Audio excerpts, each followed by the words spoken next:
Good morning viewers, welcome to my YouTube videos on high physics nodes.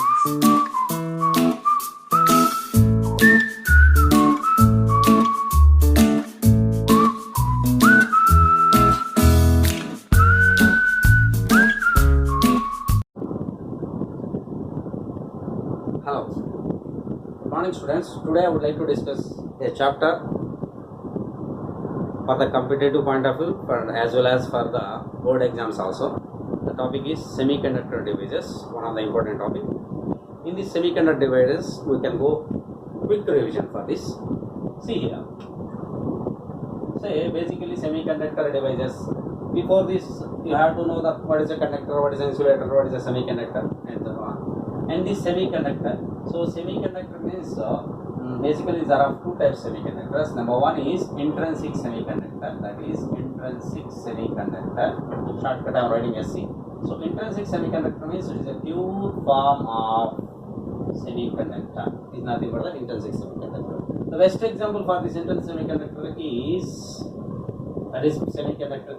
germanium and silicon are the best examples, whose are called tetravalent elements.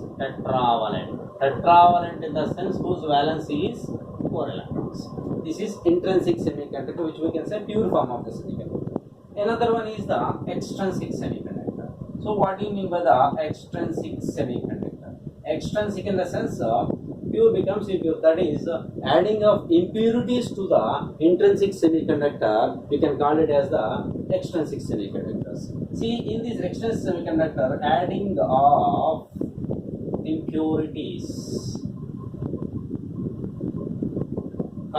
you can call it as doping. Doping in the sense adding of impurities. Which type of impurities should be added to this one? Here basically this is the tetravalent element whose valence is 4 electrons. If you add trivalent impurities or pentavalent impurities, then it will be stable.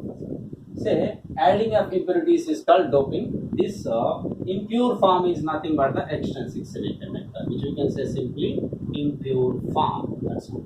Next, in this extrinsic semiconductor, basically there are two types. Number one is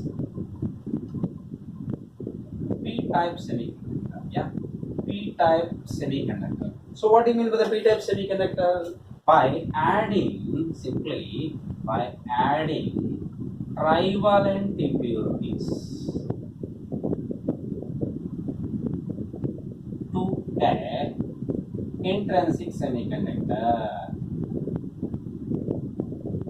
By adding trivalent impurities to an intrinsic semiconductor is called P-type semiconductors. So what is the example for the P-type semiconductor? Example for this will be, you can say aluminum is the best example for the P-type semiconductor. Now here, say for example, here is the aluminum, which is trivalent impurities. So trivalent means having the 3 valence electrons. So like this, 3 valence electrons. So this dot can be indicated with electron, whereas the circle can be indicated with the hole. See, if it is adding, that means for example I am considering here germanium. So germanium having the 4 valence electrons, 4. So electrons. So these are combined with this, forming a bond. So what about this one? One hole is created here. That means here this type of combination, so many infinity combinations will be there to form a big element, big matter. So that means we can say holes are in one condition we can get one hole. That means in 100 combinations we can get 100 holes. So overall we can say majority charge carriers in this will be majority charge carriers are holes. So if the majority is there, means obviously we can say minority is also there. Minority charge carriers are electrons, obviously. Now these are ready to accept. That means we can say these are acceptance. So somehow you can say the Fermi energy level for this will be nearly to the valency band. So Fermi energy level is near to the valency band. You can say point number one. Next point will be Fermi energy level. G level is near to valency band. Simply we can say. So what do you mean by the Fermi energy level? Though we can say the simple definition for the Fermi energy level is the highest energy level occupied at a 0 Kelvin temperature is called Fermi energy level. So this is about the formation of the p-type semiconductor. And the second one is n-type semiconductor. So how n-type semiconductors are formed? So in this case we can say trivalent impurities will be added, you will get the p-type semiconductor. Whereas for the n-type semiconductor, you can say by adding pentavalent impurities to intrinsic semiconductor form n-type. So what do you mean by pentavalent in the sense whose valency is 5 electrons? So we can explain once again this. Say for example, for the pentavalent we can consider arsenic is the best example. Arsenic is the best example for the or phosphorus you can say. So which is a pentavalent element. Say for example here, if you again draw the diagram like this, we will get this is arsenic having penta means 5 electrons, 1 electron.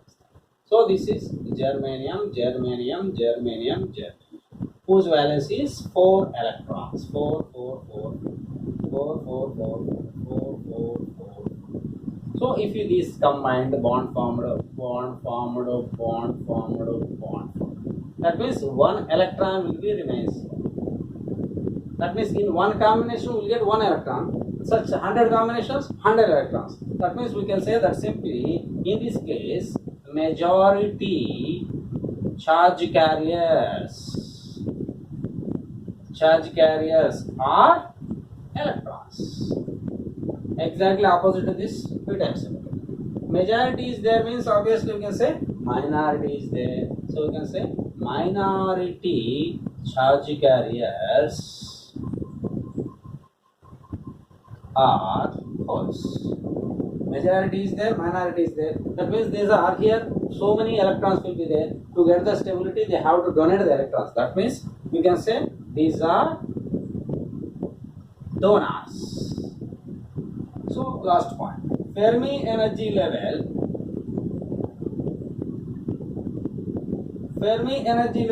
for this p-type semiconductor, for this n-type semiconductor will be just below the conduction. So just below CV conduction. So we can say this is the differences between the p-type semiconductor and n-type semiconductor. Okay, got it?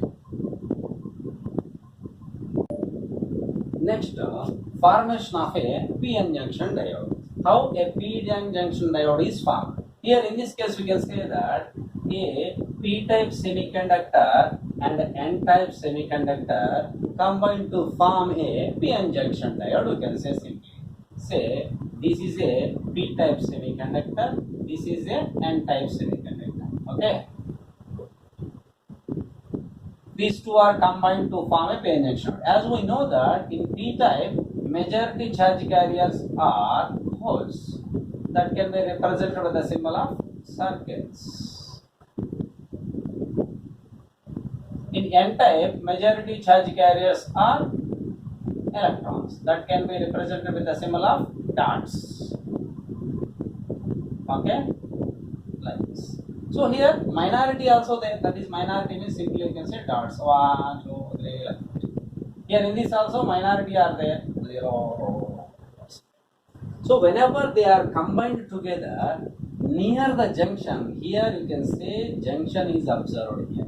Here we can observe the junction. A junction is formed. This we can call as junction. near the junction, what happened? So holes, electrons.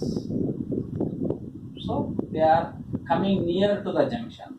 So here electron will be jump to here, here, here, here. Electron obviously jump from N type to P type. That means a diffuse can be occurred here. Why? Because energy is less energy required from here jump to here. So simply you can say this here across the junction a potential will be observed. That is you can say positive, negative. That means a potential will be observed here. This potential you can call it as barrier potential. Barrier potential. And the layer you can call it as depletion layer. So how can you define the depletion layer? There is no charge carrier, the space where there is no free mobile charge carriers will present. The space where no free mobile charge carriers will present. That region, that layer you can call it as the depletion layer. This is the order of in micrometers, that is in 10 power minus 6 meters. So micrometers, the width will be in the micrometers. So many names for this will be there. Barrier potential, you can call it as depletion layer, or you can say space charge region, and you can say forbidden energy gap, and blah blah also. So this is the formation of PN junction diode. Now how can you represent with the symbol? Now the symbol for the diode will be like this. This is the symbol for the diode. This is positive, this is negative. If you say in market it is available like this. So here silver line will be there. This is all black and this is silver line will be there. So the silver line indicates the negative terminal. This is the positive terminal. So generally the symbol for the diode will be like this, plus and minus. Now next will be how they are connected. If they are connected in two ways, one is in the forward bias connection, another is in the reverse bias connection. Then what happened if they connected in the forward bias, they connected in the reverse bias connection? See forward bias connection. Forward bias. See, this is a P-type semiconductor and N-type semiconductor. As usual, P-type, N-type. Here the junction is developed. Okay. Now majority are holes. Majority are electrons. Yeah. Minority electrons, minority holes. So this is P-type, this is N-type. Now this is connected to the battery. Say for example, if a P-type semiconductor is connected to the battery positive terminal and N-type semiconductor is connected to the battery negative terminal, then you can say this is the forward bias connection. How can you say? Battery V potential. So this we can say this is the depletion layer. Depletion layer. Yeah.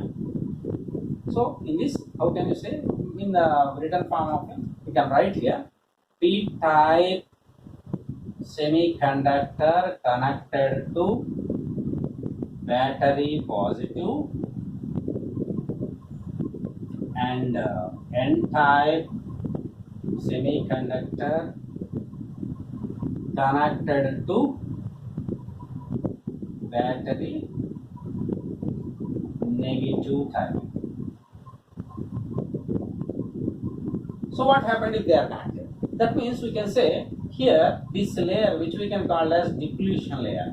This depletion layer is very narrow. We can say depletion layer is very narrow. If it is narrow means easily the electrons in the N-type and the holes in the P-type move towards the junction. So we can say point number 3 is holes in P-type and electrons in N-type move towards junction, towards the junction. So if they are passing towards the junction means current will flow. Current will flow. Okay.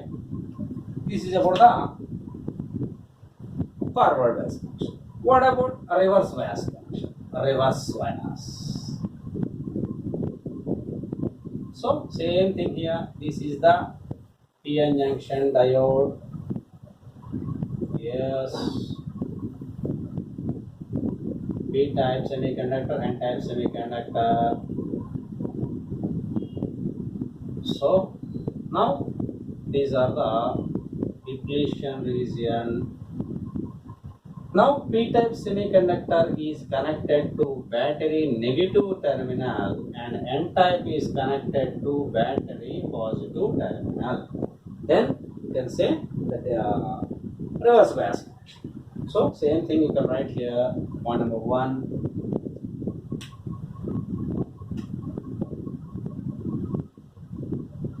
P-type semiconductor connected to negative of battery and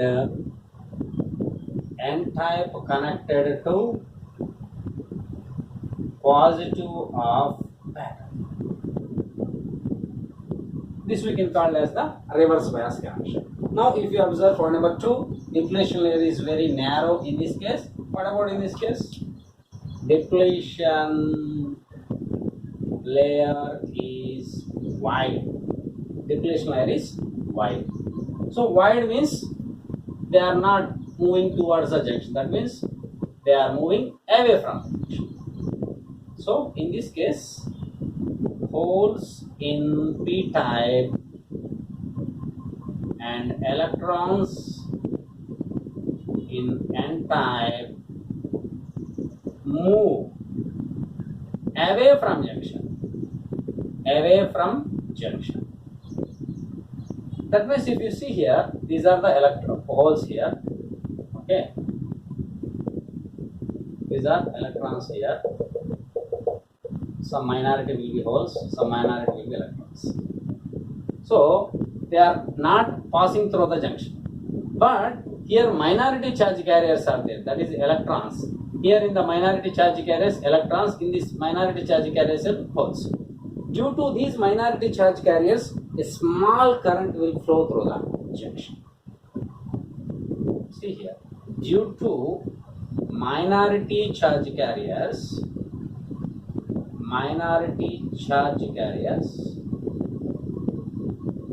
a small current flow through the junction. That means in reverse bias, a small current will be flown, which is negligible obviously later. Okay, sir? Nearly negligible. Okay, sir? So this is about the forward bias connection and the reverse bias connection. For this, you can draw the characteristics, VI characteristics of diode also. Okay. Next, after this, now what are the use of the diode? So how can we do the problems related to this PN junction diode, forward and reverse bias? See. In this, first of all, some rules will be there. You have to remember those rules. Number 1, current always flow from high to low potential. This is important.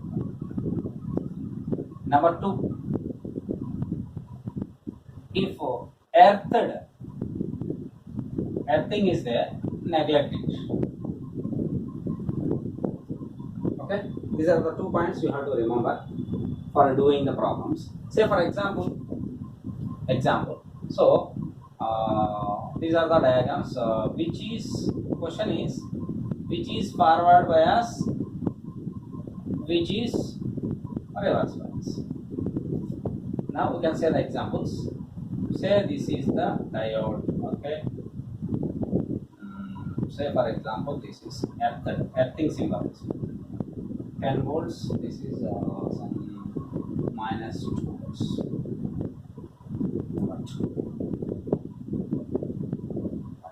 Minus 10 and minus 2 volts.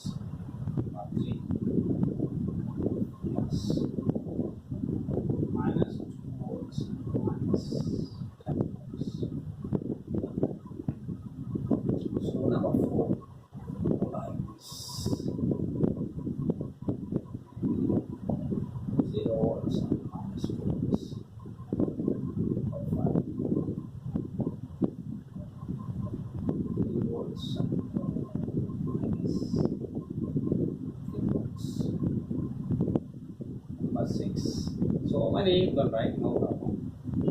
Say this is at the this is minus 6 volts. So these are the examples. Which is forward bias, which is reverse bias. We have to find. If you see the first one, it is generally we know that the symbol for the diode will be like this. This is the symbol for the diode. This is positive, this is negative term. Okay, remember this. Keep in mind.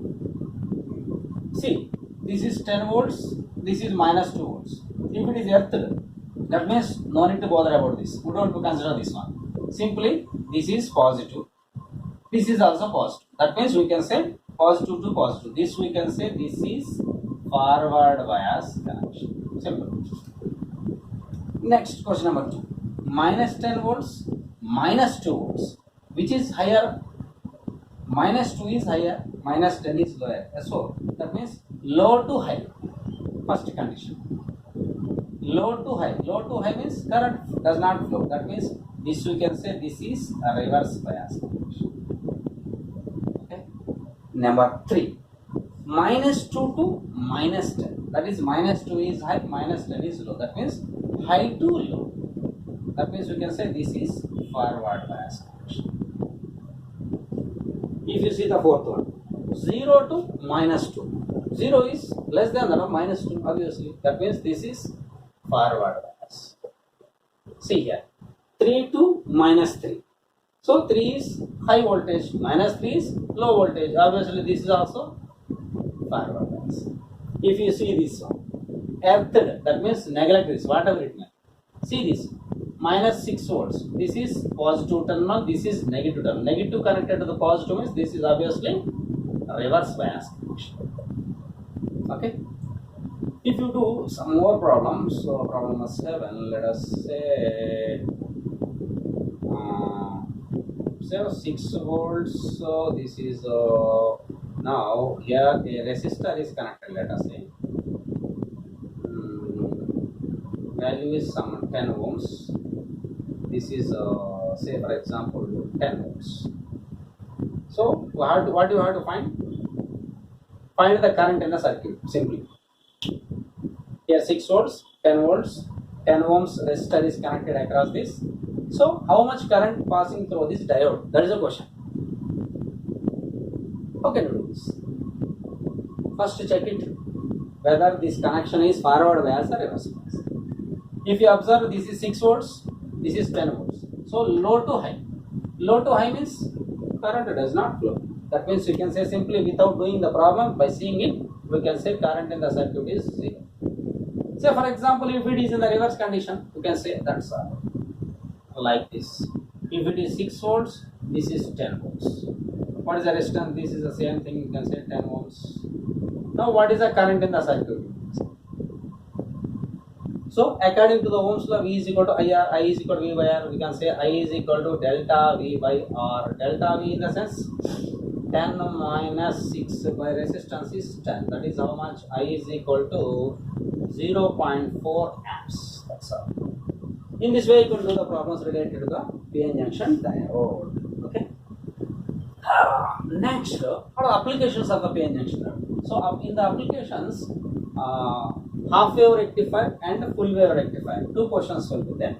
So how can you define the half wave rectifier? What do you mean by rectifier? Rectification. A device which converts AC to DC is called rectifying. Rectification means converting of AC to DC is nothing but the rectification. The device which rectifies the, which we can call as the rectifier. Yeah. See, half wave rectifier, full wave rectifier. Now, number one is diode used as a half wave rectifier. So before going to discuss, you have to know what is AC and what is DC. As we know that AC means alternating current.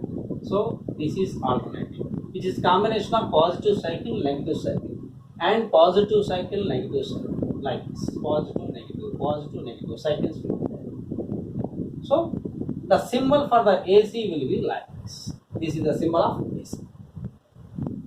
You can say this is alternating current. Okay, positive, negative, positive, negative, positive. So what is the DC? DC means direct current. That may be either in the positive or in the negative, like this.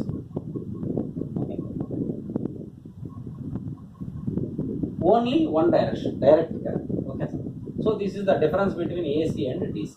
Now symbol for this AC will be AC symbol will be like this, whereas for the DC symbol will be like this, as we know, positive and negative. Now the question is, how a diode can be used as the half wave rectifier. So for this, you have to use a transformer. See, the circuit for this will be like this. This is a symbol of transformer. So which we can call as the symbol of transformer. Very important too. So rings will be opposite each other. You can put two lines here. This we can call as the primary coil. This we can call as the secondary coil. Now in this transformer, primary coil is connected to input AC. So as usual, symbol for the AC will be like this. So we can write in the notation, graphical notation, wave notation. So this is positive terminal, this is negative. And the secondary coil is connected to the diode. Say this is diode D. And then to get the output, a load resistance must be connected. This is the load resistance. You can say RL. In any electronic circuit, if you want to find the output, a load resistance should be required. That's why I am connecting the load resistance RL across this diode. This is a simple circuit. And how it will work? Here we can get the output. Okay. Now, first of all, by sending the positive side, this is positive, this is negative. Now, in this, by sending positive AC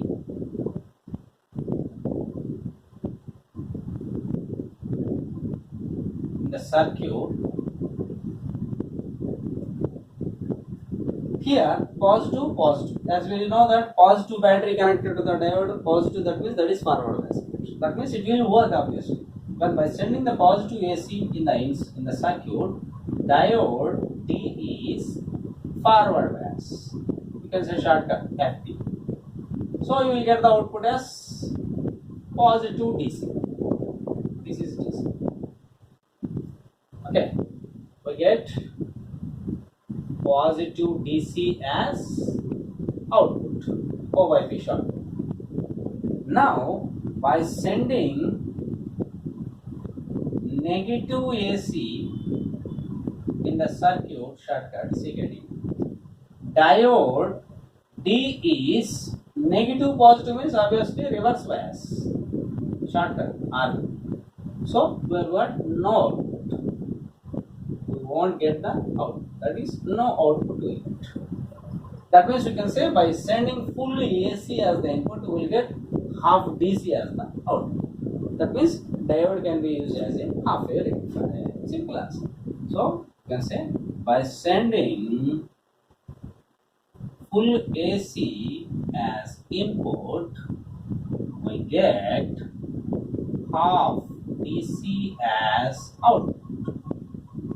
Hence, diode acts as a half wave rectifier. So, what is the efficiency?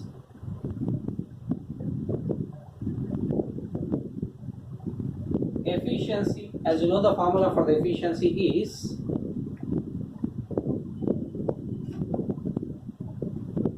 output by input. Output DC power by input AC power. If it is percentage efficiency, simply put 100. So mathematically you will get 0.406 RL by R plus RF. So here RF is the diode forward resistance. This is the formula for this efficiency of the half wave rectifier. So if RF is very less compared to the RL, if RF is very less than RL, then percentage efficiency is these two cancel, 0.406 to 100, that is 40. Now number 2, diode used as a full wave rectifier. How it will be used as a full wave rectifier? So simply by sending the full AC as the input, you will get full DC as the output, that is full wave rectifier. So how the circuit diagram will be there? So these are the primary, as usual, previously looking like this. P-type, primary coil and secondary coil. This is a symbol of transformer. This is input is connected to the AC. Okay. Say output, that is secondary coil is connected to the two diodes. Two diodes like this. Diode D1 and diode D2. Same. And to get the output, I say that always a load resistance should be connected here. So to get the output, a load resistance which is connected to this. Alright.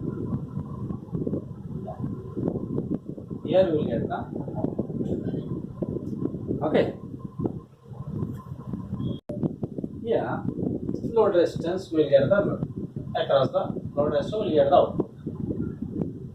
Here you have to remember that in this center tap, C is will be there. This center tap is earthed. So, okay. Now the center tap is earthed. So what it will do? Center tap, what it will do? It divides the diodes D1 and D2 in 180 degree phase. So that if one diode is in the forward bias, another should be in the reverse bias. That means any one of the diode should work. That is the purpose of connecting the center tap to the tap. That is important point. Same thing here. By sending the positive AC in the circuit, AC plus. So diode D1 is forward bias. So if it is forward bias, means automatically D2 is reverse bias. So for your convenience, simply remember that. How can you assume this? So if you cut it here and pull it like this and kept like this, that means it will be looking like this. Okay. If you cut here and pull like this, lift like this, then you can observe the circuit like this.